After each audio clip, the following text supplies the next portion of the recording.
এটা হচ্ছে প্রথম প্রশ্ন। সেকেন্ড যে বিষয়টা হচ্ছে, আপনার এই জানার জগতে যদি কোনো অনুসন্ধিৎসারই জন্ম না হলো, তাহলে আপনার অনার্স পড়েই লাভটা কি? হ্যাঁ। তৃতীয় আর একটা বোধের বিষয় আছে, বিষয়টা হলো যে আসলে আমরা জানি না। হ্যাঁ, আমরা যে জানি না এটাও আমরা জানি না, এই বোধের জন্য হচ্ছে আমাদের পড়াশোনা করা দরকার। আর এই কোর্সের এটা হচ্ছে আমরা কিছু মোটামুটি যেগুলো এই বইগুলো না পড়লেই নয়, শিক্ষিত অশিক্ষিত, জানা এবং অজানা, মূর্খ বা জ্ঞানী, এগুলোর তো একটা ক্লাসিফিকেশন থাকা লাগবে। হ্যাঁ, এটা আমরা দুর্ভাগ্যজনকভাবে বাংলাদেশের বিশ্ববিদ্যালয়গুলোতে ভয়াবহ রকম ধস চলছে। এর মধ্যেও আমাদের ট্রাই করতে হবে যে কি করে আমরা একটু ভালো বই, ভালো জানাশোনা, ভালো প্রশ্ন করা। একটা কোর্স পড়ে আপনারা পণ্ডিত হয়ে যাবেন না, নিঃসন্দেহে। একটা কোর্স পড়ে আমরা এটাও আশা করি না যে আপনার জ্ঞানের লেভেল অনেক উপরে চলে যাবে। অন্তত এই বোধটা হোক যে আমরা ভালো কিছু বইয়ের সন্ধান পাচ্ছি, ভালো কিছু লিটারেচার পড়ছি, তাহলে এনাফ। হ্যাঁ, অনেস্টলি আমরা যেভাবে বিশ্ববিদ্যালয় লেভেলে প্রশ্ন করা উচিত প্রশ্ন করাও হয় না। ভাবলে মানে আমি মানে খুবই লজ্জিত, কোন একটা বড় পাবলিক বিশ্ববিদ্যালয়, সেখানে হিস্ট্রির প্রশ্ন করা হয়েছে যে সম্রাট আকবরের চরিত্র ও কৃতিত্ব আলোচনা করুন। হ্যাঁ, বা উমুকের চরিত্র কৃতিত্ব আলোচনা করুন। একেবারেই জঘন্য প্রশ্ন করা। এটা অন্যতম শীর্ষ পাবলিক বিশ্ববিদ্যালয়, বলা যায় শীর্ষ পাবলিক বিশ্ববিদ্যালয়। একজন প্রফেসর প্রশ্ন করেছে যে আকবরের চরিত্র কৃতিত্ব আলোচনা করুন। এই জন্য আপনারা অনার্স পড়ছেন। এমার্জেন্সি অফ বাংলাদেশের আমার এই কোর্সে আসি, যে প্রশ্ন করা হয়েছে ভাষা আন্দোলনের তাৎপর্য আলোচনা করুন। 1952 সালের ভাষা আন্দোলন নিয়ে স্কুল কলেজ সব জায়গাতেই পড়ানো হয় এবং একই জিনিস পড়ানো হয়। তাহলে আপনারা ইউনিভার্সিটিতে আসছেন কেন? ইউনিভার্সিটি হয় নতুন নতুন জ্ঞান সৃষ্টি এবং জ্ঞান বিতরণের জন্য। আমরা ইউনিভার্সিটি এডুকেশনকে এমন পর্যায়ে নিয়ে গেছি, প্রশ্ন করা হয় না, টিচাররাই প্রশ্ন করতে পারে না। তো এটাতে আপনাদের ভয় পাওয়ার কিছু নাই। আমি প্রত্যেকটা প্রশ্নের রিডিং ম্যাটেরিয়ালস আপনাদের দিয়েছি। চেষ্টা করেছি যে ভালো মানের রিডিং ম্যাটেরিয়ালস, ভালো বই থেকে কোন একটা চ্যাপ্টার তুলে দেওয়া, এগুলোকে প্রশ্নের পার্ট করেছি। আর এই কোর্সে অনেস্টলি আপনাদের প্রশ্ন মানে ক্লাস হওয়ার কথা ছিল হচ্ছে 60টা। 60টা ক্লাস নিলে একটা মোটামুটি স্যাটিসফ্যাকশন আসতো, কিন্তু ক্লাস কম, সময়ও কম, আপনাদের পার্টিসিপেশনও কম। তার মধ্য দিয়ে আমরা ধরে নিচ্ছি যে আপনারা সেলফ মোটিভেটেড স্টুডেন্ট।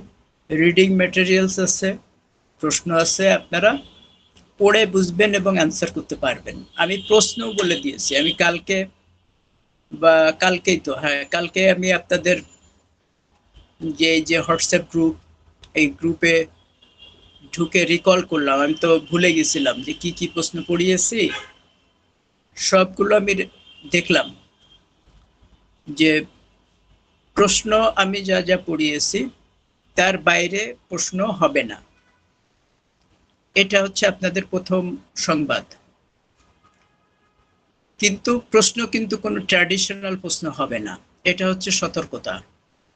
যে কোনো প্রশ্নই আপনারা ট্র্যাডিশনাল প্রশ্ন পাবেন না, যে 66 ছয় দফা আন্দোলন ব্যাখ্যা করুন, 69-এর গণ অভ্যুত্থান আলোচনা করুন, 7ই মার্চের বঙ্গবন্ধুর ভাষণের তাৎপর্য আলোচনা করুন, 52 সালের ভাষা আন্দোলনের তাৎপর্য আলোচনা করুন, 1905 সালের বঙ্গভঙ্গের কারণ ফলাফল আলোচনা করুন। কোনো ট্র্যাডিশনাল প্রশ্ন হবে না। এটা হচ্ছে আপনাদের সতর্কতা। সেকেন্ড হচ্ছে আশাবাদী হবেন আপনারা এই জন্য যে আমি যে যে প্রশ্ন করেছি এবং রিডিং ম্যাটেরিয়াল দিয়েছি প্রথম থেকে সেই পর্যন্ত মোটামুটি শতভাগ তো বলা যাবে না যে আপনারা লিখতে পারেন এরকম প্রস্তুতি থাকবে। না টাইম পর্যন্ত তো আমরা শেষ করছি, মানে পরের টাইমও করুন। না না না এদিকে ইয়া করবো, যে বক্স বুক আছে ইয়া আছে। হ্যাঁ এই আপু আপনি আপনার মিউট করেন। মাইক্রোফোন অন আছে কার আপনারা? আচ্ছা, এখন আমি যতদূর আমার মনে পড়ে, আমি 1905 সালের বঙ্গভঙ্গ সম্পর্কে পড়িয়েছি। একটা কমন ফর্মুলা আছে যে কোনো কোর্সে, এটা মেনটেন করা হয় যে সিলেবাসের প্রথম টপিক এবং লাস্ট টপিক থেকে 2টা প্রশ্ন হবেই। সেই হিসেবে আপনাদের সিলেবাসের প্রথম টপিক হচ্ছে বঙ্গভঙ্গ, বঙ্গভঙ্গ থেকে আপনাদের প্রশ্ন হবেই। লাস্ট টপিক হচ্ছে 1971, 1971 থেকেও আপনাদের প্রশ্ন হবে। তার মানে 2টা প্রশ্ন হয়ে গেল। আর মাঝখানে থাকে বড় প্রশ্ন হচ্ছে 6টা। এখন আমি যেগুলো পড়িয়েছি এগুলোর মধ্যেই হবে প্রশ্ন। আমি ঢাকা বিশ্ববিদ্যালয়ে পড়িয়েছি। আর কি পড়িয়েছি মনে আছে আপনাদের? 32 সালের সাম্প্রদায়িক রোয়েদাদ পড়িয়েছি, কমিউনাল অ্যাওয়ার্ড। আচ্ছা, আর কি পড়িয়েছি কেউ বলতে পারবেন? স্যার 1932 সাল থেকে 47 কাল পর্বে ভদ্রলোক রাজনীতিতে হিন্দু রাজনৈতিক সম্প্রদায় গড়ে তোলা প্রয়োজনীয়তা কেন, এটা? হ্যাঁ, এটা তো আপনাদের পড়িয়েছি এবং আপনাদের রিডিং ম্যাটেরিয়ালস। হ্যাঁ, এটা তো 1936 থেকে 47 নাকি? 36 থেকে 47 সেটা আছে। তার আগে 32-এর সম্প্রদায়গত রোয়েদাদ সম্পর্কেও আপনাদেরকে বলেছি। হ্যাঁ, যেটাতে আমি প্রথমে বলেছিলাম সম্ভবত ভদ্রলোক কারা, এরকম একটা সংজ্ঞা দিয়ে শুরু করেছিলাম। আর কি পড়িয়েছি? বাঙালি জাতীয়তাবাদের উত্থান। হ্যাঁ বলেন। তালুকদার মনিরুজ্জামানের বাংলাদেশের অদ্ভুত চাইছেন। রাইট। এর আগে আমি সম্ভবত বদরুদ্দিন উমরের বই থেকে কিছু পড়িয়েছিলাম, যে আপনার পাকিস্তানের চ্যালেঞ্জ গুলো কি কি ছিল, একটা নবীন রাষ্ট্র, তার চ্যালেঞ্জ গুলো কি কি ছিল। আচ্ছা, তারপরে 50-এর বাঙালি জাতীয়তাবাদের উত্থানের বিষয়টা ছিল। আর কি ছিল?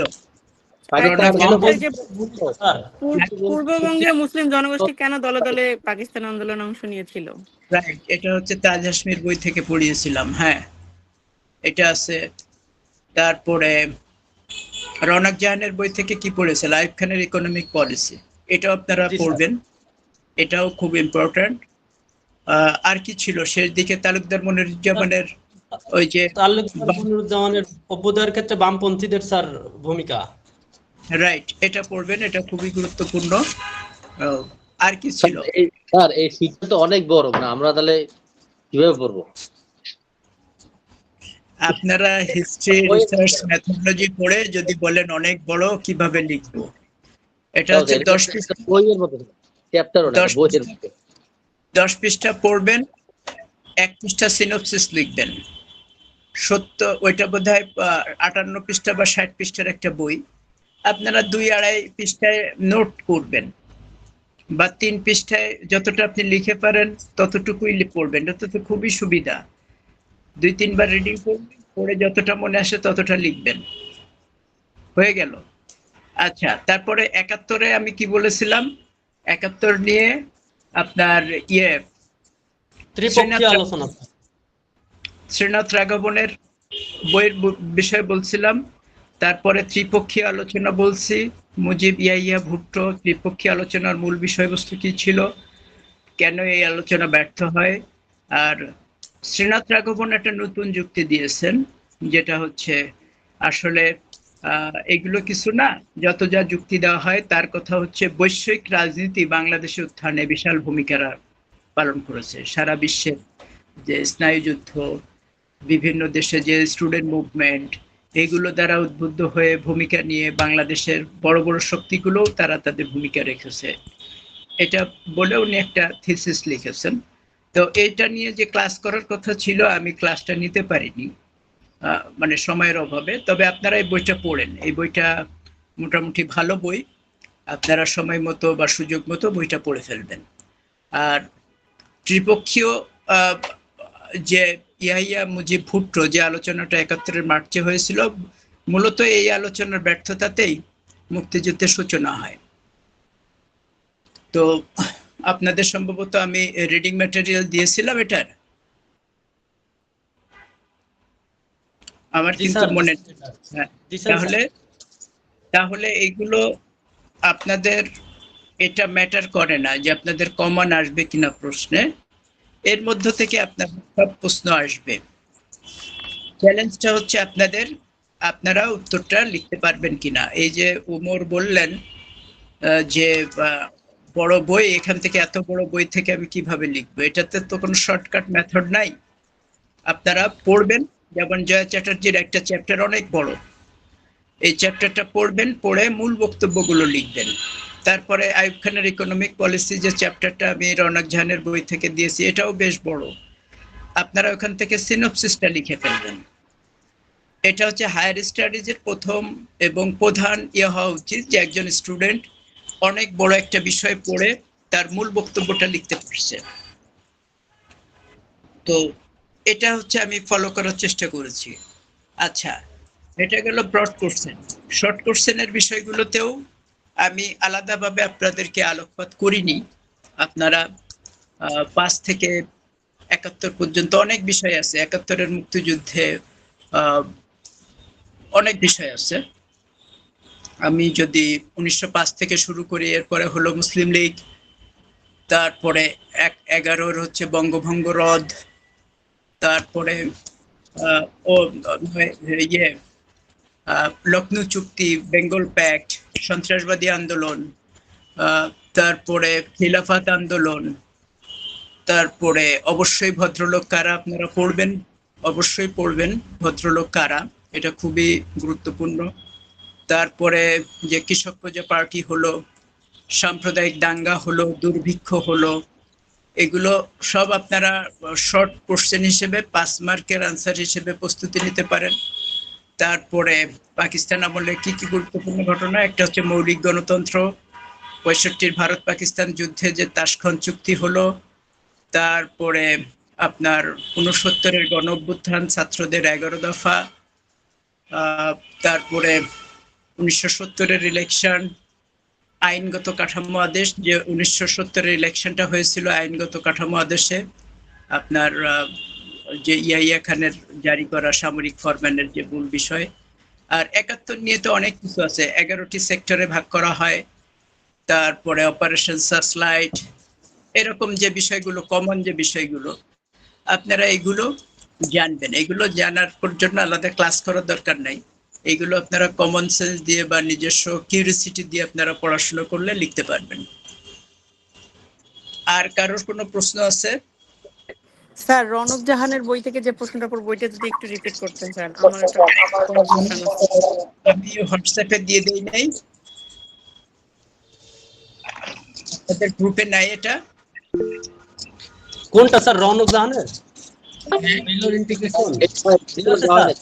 এটা মূল বিষয়টা হচ্ছে, আমি বলি, আপনারা প্রশ্ন আইয়ুব খানের ইকোনমিক পলিসি এটা পড়বেন, পড়লেই ওই চ্যাপ্টারটা পড়লেই প্রশ্নটা ঠিক কি হবে আমার খেয়াল নেই, আমি এখন বলা মানে হচ্ছে আপনাদের মিসগাইড করা, যেহেতু আমার খেয়াল নাই যে আইয়ুব খানের অর্থনৈতিক নীতি কি কি নীতি তিনি নিয়েছিলেন দুই পাকিস্তানের বৈষম্য দূরীকরণে, এটা কতদূর আপনার বৈষম্য দূরীকরণ করতে পেরেছিল। রওনক জাহান বলছে যে তিনি অনেক পদক্ষেপ নিয়েছেন কিন্তু এগুলো বৈষম্য দূরীকরণ করতে পারে নাই।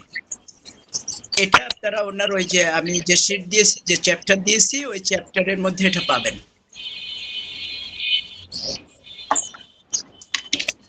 আর কারোর কোনো প্রশ্ন আছে? স্যার ঢাকায় কি প্রশ্ন আছে স্যার? হ্যাঁ, ঢাকা বিশ্ববিদ্যালয় থেকে প্রশ্ন রাষ্ট্রীয় বেতন। ঢাকা বিশ্ববিদ্যালয় নিয়ে আমি যতদূর জানি ২-৩টা ক্লাস করেছি আমরা।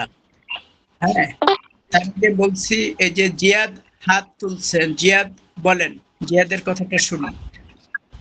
স্যার আসসালামু আলাইকুম। আমার স্যার প্রশ্ন না, ঠিক আপনি যে স্যার এই রিডিং ম্যাটেরিয়ালস গুলো দিয়েছেন হোয়াটসঅ্যাপে, তো স্যার এগুলা নেই, এগুলা হচ্ছে ডাউনলোড ফেইল আসে, অর্থাৎ সেন্ড করার পরে যদি এগুলো ডিলিট করা হয় গ্যালারি থেকে, তাহলে স্যার এগুলা ডাউনলোড হয় না, ফেল আসে। তো এই ক্ষেত্রে আমরা সমস্যায় পড়ছি স্যার, যারা ডাউনলোড করতে পারিনি, করতে চাচ্ছি আর কি। আচ্ছা ঠিক আছে, আমি আবারও এটা শেয়ার করব। জি স্যার, এগুলো একটু পুনরায় দিলে আমাদের উপকার হতো। আচ্ছা ঠিক আছে। যেটা বলছিলাম Thank you, ওমর, আপনি যেটা বলছেন ঢাকা বিশ্ববিদ্যালয় নিয়ে আমার যতদূর মনে আছে আমরা কয়েকটা ক্লাস করেছি যে ঢাকা বিশ্ববিদ্যালয় কোন প্রেক্ষাপটে তৈরি হলো, তারপরে ঢাকা বিশ্ববিদ্যালয় প্রতিষ্ঠার বিরুদ্ধে ভদ্রলোকদের প্রতিক্রিয়া কি ছিল, তারা কেন বিরোধিতা করল, তারপরে এ প্রতিষ্ঠার পরে কি হলো, তার ভূমিকাই বাকি। ওই যে পূর্ববঙ্গের পশ্চাৎপদ যে সোসাইটি, তার আমি একটা যতদূর জানি একটা টেবিল শেয়ার করেছিলাম যে ক্রমাগত মুসলিম স্টুডেন্ট বাড়ছে। এগুলো দিয়ে আপনারা আপনাদের মতো করে বক্তব্য দিয়ে দিতে পারেন। এরকম। ইলিয়াস হাত তুলেছেন, বলেন দেখি ইলিয়াস কি সমস্যা, বলেন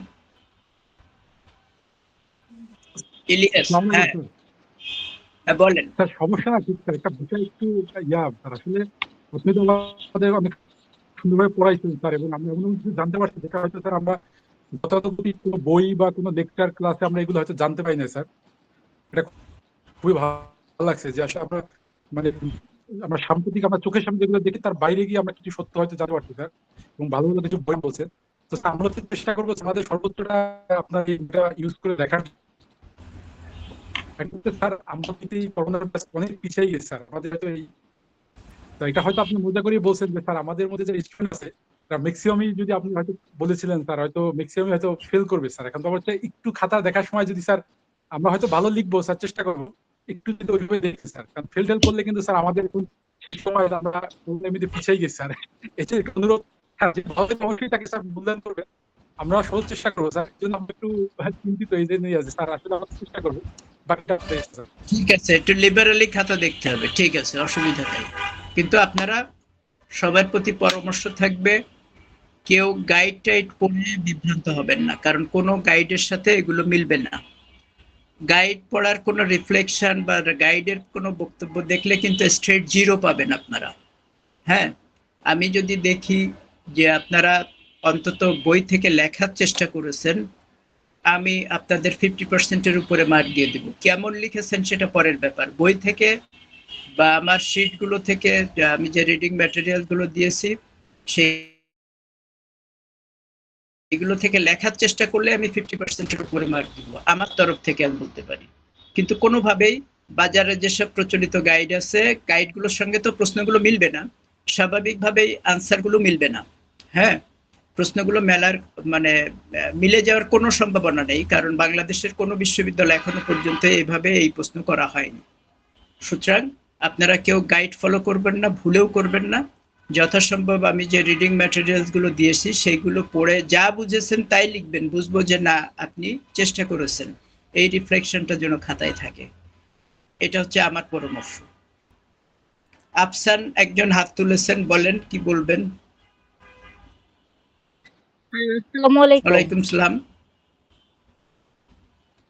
স্যার, আমাদের আর কি যে ঢাকা বিশ্ববিদ্যালয় প্রতিষ্ঠানের ইতিহাস, এইটা তো স্যার ম্যাটেরিয়ালটা শেয়ার করা হয় নাই। এটা আমি যে লেকচার গুলো দিয়েছিলাম সেইগুলোই মোটামুটি। তো দেখি, আমি তো কয়েকটা বই থেকে তথ্য নিয়ে লেকচার গুলো দিয়েছি, দেখি আমি কিছু দেওয়ার চেষ্টা করব। ঠিক আছে। জি স্যার, এইটা তো অফলাইনে করা হয়েছে স্যার, আমরা অনলাইনে করতে পারি নাই, এই কারণে আচ্ছা, এত এটা নিয়ে ঝামেলা হয়েছে। ঠিক আছে। আর কারোর কোনো স্যার প্রশ্ন? বঙ্গভঙ্গ থেকে স্যার নরমালি যেরকম প্রশ্ন এতদিন পড়ে আসছে এরকমই আসবে নাকি একটু অন্যরকম হবে? অবশ্যই অন্যরকম হবে। নরমালি আপনারা কি পড়ে আসছেন আমার তো ধারণা নেই, আপনারা এর আগে কি বঙ্গভঙ্গের কারণ ফলাফল পড়ছি স্যার, এগুলো কারণ ফলাফল পড়ছি না স্যার। না, এটা তো আমরা কয়েকটা স্যার একটু যদি বলতেন। প্রশ্ন তো আমার খেয়াল নেই, এখন আমি প্রশ্ন কিভাবে বলবো। তো এই যে আপনার যতদূর মনে হয় আমরা পড়ার চেষ্টা করেছি, এই যে ঔপনিবেশিক ভারতে পাঁচটা বঙ্গভঙ্গ কেন তারা করলো, এর প্রতিক্রিয়া, হিন্দু মুসলমানদের প্রতিক্রিয়া কি ছিল, বা ভদ্রলোক হিন্দুদের প্রতিক্রিয়া কি ছিল, এরকম বিষয়গুলো নিয়ে বোধহয় আমি কথা বলছি। তবে এটাকে আপনার পুরো মানে আমি যেটা বলছি এটা ভুল হওয়ার সম্ভাবনা বেশি, কারণ আমার কিন্তু মনে নেই। শেষে স্যার বলবেন যে এরকম কি স্যার আপনি বলছিলেন কিছু, আমি একটু লিখে নিছিলাম, একটু যদি রিপিট করি আপনি। বঙ্গভঙ্গের পূর্ব পরে বিভিন্ন নেতাদের প্রতিক্রিয়া ও পূর্ব পশ্চিম বাংলার নেতাদের মুখোমুখি অবস্থান, এরকম কিছুটা কাছাকাছি। আপনার ওইখানে মূলত আপনারা পড়বেন যে এখানে তো সিরিয়াসলি প্রতিবাদ করেছে ভদ্রলোক হিন্দু সোসাইটি। হ্যাঁ, আপনারা এটাকে ফোকাস করে বঙ্গভঙ্গ কেন করা হলো, তবে কারণ ফলাফলের দিকে যাবেন না। কেন করা হয়েছিল, ব্রিটিশ তরফে প্রশাসনিক কিছু যুক্তি টুক্তি ছিল, এগুলো আপনারা জানলে প্রশ্ন অনুযায়ী উত্তর লিখতে পারবেন। হ্যাঁ, তবে ওই যে আমরা যেটা সবসময় ফোকাস করছি, 1905 সালে বঙ্গভঙ্গে আপনার হিন্দু ভদ্রলোকরা বিরোধিতা করলো, আর 47-এ হিন্দু ভদ্রলোকরা বাংলা ভাগের জন্য উঠে পড়ে লাগলো। এই যে পরস্পর বিরোধী অবস্থানটা, এটা আপনারা খেয়াল রাখবেন যে 5 সালের বঙ্গভঙ্গের বিরুদ্ধে ভদ্রলোকটা যে সিরিয়াস প্রতিক্রিয়া দেখালো, এবং তাদের বিরোধিতার কারণে 11 সালে ব্রিটিশ কর্তৃপক্ষ বঙ্গভঙ্গের বঙ্গভঙ্গ রদ করতে বাধ্য হলো। হ্যাঁ, তো এই জন্য যে ভদ্রলোকদের যে প্রতিক্রিয়া, এটা আপনারা মোটামুটি ভালোভাবে পড়বেন। আর বঙ্গভঙ্গের কারণ ফলাফলের দরকার নেই, কেন করেছিল, ব্রিটিশ তরফের কি যুক্তি ছিল, কি কি বিষয় ছিল, এগুলো আপনারা একটু জেনে রাখলেন। আমার কিন্তু মনে নেই কি প্রশ্ন হয়েছে। হ্যাঁ, তো আমি দেখলাম হোয়াটসঅ্যাপে এই ধরনের প্রশ্ন আপনাদেরকে আমি বলি নাই, হয়তো এটা বাদ পড়ে গেছে। জি তো স্যার। আপনারা হোল বিষয়টা বোঝার চেষ্টা করেন বা পড়ে মাথায় রাখেন, তাহলে যে ধরনের প্রশ্নই আসুক মূল বিষয়টা যদি আমরা পড়ি তাহলে প্রশ্ন যেরকমই আসুক লিখতে পারবো, লিখতে পারবেন। রাইট, এটা হচ্ছে আমি যেটা বলতে চাচ্ছি, একজন অ্যাডভান্স লেভেলের স্টুডেন্ট হিসেবে আপনাদের একেবারে প্রশ্ন অনুযায়ী উত্তর মুখস্থ করে আসতে হবে, বিষয়টা এরকম না। আপনাদের যদি টোটাল বিষয়টার উপর আইডিয়া থাকে, আপনারা লিখতে পারবেন। এটা আপনার বিভিন্ন প্রতিযোগিতামূলক পরীক্ষাতেও কিন্তু আপনার হেল্প করবে, যে আপনি একটা বিষয় পড়ে আসলেন, যে টাইপের প্রশ্নই হোক আপনি অ্যান্সার করতে পারবেন। ঢাকা বিশ্ববিদ্যালয় থেকে যে টাইপের প্রশ্ন হোক আপনি অ্যান্সার করতে পারবেন। তারপরে 32-এর সম্প্রদায়গত রোয়েদাদ, সেটাতে সাম্প্রদায়িক রোয়েদাদ, সেটাতে যে টাইপের প্রশ্ন করতে পারবেন। এরকম টপিকগুলোতে আপনারা এরকম মনে করার কারণ নেই যে আমি যে প্রশ্ন বলেছি ঠিক হুবহু এরকম আসবে। এটা মডারেশন হয়, প্রশ্নের ল্যাঙ্গুয়েজ চেঞ্জ হয়। হ্যাঁ, পরে আবার আপনারা এই অভিযোগ করেন না যে স্যার আপনি যে প্রশ্ন দিচ্ছেন সে প্রশ্ন তো এইভাবে আসে নাই। প্রশ্ন যাই হোক আপনারা উত্তর দিতে পারবেন, সেরকম উত্তর দিন, সেরকম ভাবে প্রস্তুতি নেন। স্যার জয়া চ্যাটার্জির সরাসরি মতামত চাইতে পারে কি প্রশ্নে, এরকম কিছু যে এই বিষয়টা জয়া চ্যাটার্জি কিভাবে দেখছেন? একটু ক্লিয়ার করি, আপনারা এখনো বুঝেন নাই বিষয়টা। আপনারা যখন যে বইয়ের চ্যাপ্টার পড়ছেন তার বক্তব্যই পড়ছেন। রওনক জাহানের বই থেকে আপনাকে তার একটা চ্যাপ্টার পড়ানোর অর্থ হচ্ছে আপনি রওনক জাহানের মতামতই পড়ছেন। তাজ হাশমির বই থেকে একটা চ্যাপ্টার দেওয়া মানে তাজ হাশমির বই থেকে মতামতই পড়ছেন, বা জয়া চ্যাটার্জির বই থেকে একটা চ্যাপ্টার দেওয়া অর্থ হচ্ছে জয়া চ্যাটার্জির মতামত। এখানে জয়া চ্যাটার্জি মনে করেন, জয়া চ্যাটার্জির মতে এইসব থাকলে ঘাবড়ে যাওয়ার কিছু নাই।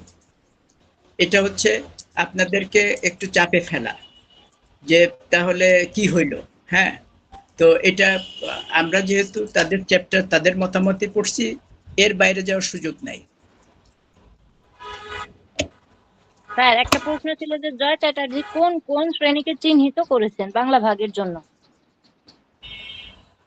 বাংলা ভাগের জন্য জয় চ্যাটার্জি কোন কোন শ্রেণীকে চিহ্নিত করেছেন? এরকম কোন প্রশ্ন আমি কি দিছিলাম? আমার তো মনে পড়ছে না। ঠিক এরকম না, প্রশ্নটা আমার মনে হয় এরকম হবে যে হিন্দু ভদ্রলোক শ্রেণী কেন দেশভাগের সিদ্ধান্ত নিয়েছিল, জয়া চ্যাটার্জির মতামত ব্যাখ্যা করুন। কি ছিল আপনারা হোয়াটসঅ্যাপ গ্রুপে একটু দেখে নিয়েন। আর সবচেয়ে ইম্পর্টেন্ট জিয়াদ যেটা বলছে যে ওই ম্যাটেরিয়ালস গুলো সম্ভবত নাই, আমি এগুলো আবারও শেয়ার করব। তো আশা করি আপনাদের অসুবিধা হবে না। একটু মানে আমি যে বিষয়গুলো বলছি এই বিষয়গুলোর বাইরে প্রশ্ন আসার কোনো সুযোগই নাই, কিন্তু প্রশ্নের ল্যাঙ্গুয়েজ যদি এদিক ওদিক হয় সেটা কিন্তু আপনারা আমাকে ব্লেম দিতে পারবেন না। আগে আমি বলে রাখলাম, কারণ ল্যাঙ্গুয়েজ গুলো কিন্তু আমার খেয়াল নেই, কিন্তু বিষয়গুলো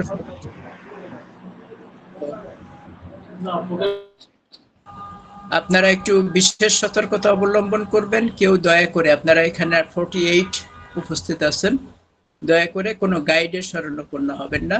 রিডিং ম্যাটেরিয়ালস গুলোর মাধ্যমে আপনারা পরীক্ষার প্রস্তুতি নেবেন। আশা করি অসুবিধা হবে না। যতটা আপনারা ভয় পাচ্ছেন, ভয় পাওয়ার কোনো কারণ নেই। তো আরেকটা বিষয় আপনাদের বলি, বিষয়টা বেসিক। আপনারা সপ্তম অষ্টম সেমিস্টারে উঠে আসছেন, তারপরও প্রত্যেকবারই খাতা দেখার সময় অষ্টম সেমিস্টারে এসেও আমি দেখি যে আপনারা যেটা অনাবশ্যক ছোট প্রশ্ন লিখছেন 3 পৃষ্ঠা, তারপরে শেষে গিয়ে বড় প্রশ্ন লিখছেন 2 পৃষ্ঠা। এটা করবেন না, ব্যালেন্স করবেন। ছোট প্রশ্ন 5 মার্ক, এটা 10 পৃষ্ঠা লেখাও যা, 1 পৃষ্ঠা লেখা বা প্রিসাইসলি যদি 1 পৃষ্ঠা লেখেন সেটা এনাফ। আপনি অনেক বড় করে ছোট প্রশ্ন লিখলেন, 5 মার্কের জায়গায় 6 মার্ক বা 5.5 দেওয়া সম্ভব নয়। এটা খেয়াল করবেন। প্রশ্নের লেন্থ দেখে, প্রশ্নের মার্ক দেখে তারপরে আপনারা আনসার করবেন, এবং ঘড়ি ধরে সময় নিয়ে প্রত্যেকটা প্রশ্নের সমানভাবে উত্তর দেওয়ার চেষ্টা করবেন। যে 4টা বড় প্রশ্ন 20 মার্কের করে, এটা 20 মার্কের উপযোগী থাকবে, আর ছোট প্রশ্ন 5 মার্ক করে, এটা 5 মার্কের উপযোগী করে সময় ভাগ করে নিয়ে আপনারা আনসার দেওয়ার চেষ্টা করবেন। অনেক সময় এরকম হয় যে কেউ একজন ফেল করে যাচ্ছে, শেষে দেখা গেল ব্রড কোশ্চেনে 1 পৃষ্ঠাও লেখে নেই, অথচ সে শর্ট কোশ্চেন 3 পৃষ্ঠা লিখে ফেলছে। তো শেষে যে ব্রড কোশ্চেন সে 1 পৃষ্ঠাও লেখে নাই, সেখানে 2-3-এর বেশি 10 তো দেওয়া সম্ভব না। অথচ সে যদি 2টা পৃষ্ঠা বা 3টা পৃষ্ঠা লিখতো, তাকে পাস করানোর জন্য 10ও দিতে আমরা রাজি থাকি। হ্যাঁ, আপনাকে ফেল করায় তো আমার কোনো লাভ নেই। তো এই বিষয়গুলো আপনারা খেয়াল করবেন, তাহলে আশা করি যে আপনারা, এটা খুব ছোট বিষয়, অনেকেই বুঝেন, তারপরও অনেকেই আবার ভুলও করেন।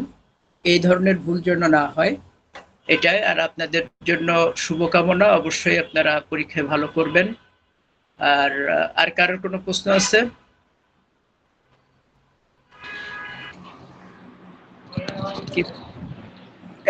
কিছু বলবেন? না স্যার, আমি কিছু বলতে চাচ্ছি না স্যার। অনেকে যে রিকোয়েস্টে স্যার ম্যাটেরিয়ালস গুলো অনেকের কাছে নাই, সেক্ষেত্রে আপনি অথবা গ্রুপে যারা আছে, আলবি ভাই, সৈকত ভাই, আপনারাও যদি দিয়ে দেন তাহলে সবাই এগুলো পেয়ে যাবে। আবার প্রশ্নের যে ধরনগুলো ছিল এগুলো সম্পর্কে আমাদের আইডিয়া হয়ে যাবে, তাহলে স্যার আমরা প্রিপারেশন নিতে পারবো। এটাই স্যার। আসসালামু আলাইকুম স্যার। সবাই ভালো থাকেন, সবাই ভালো থাকেন। আল্লাহ হাফেজ। আসসালামু আলাইকুম স্যার। আসসালাম।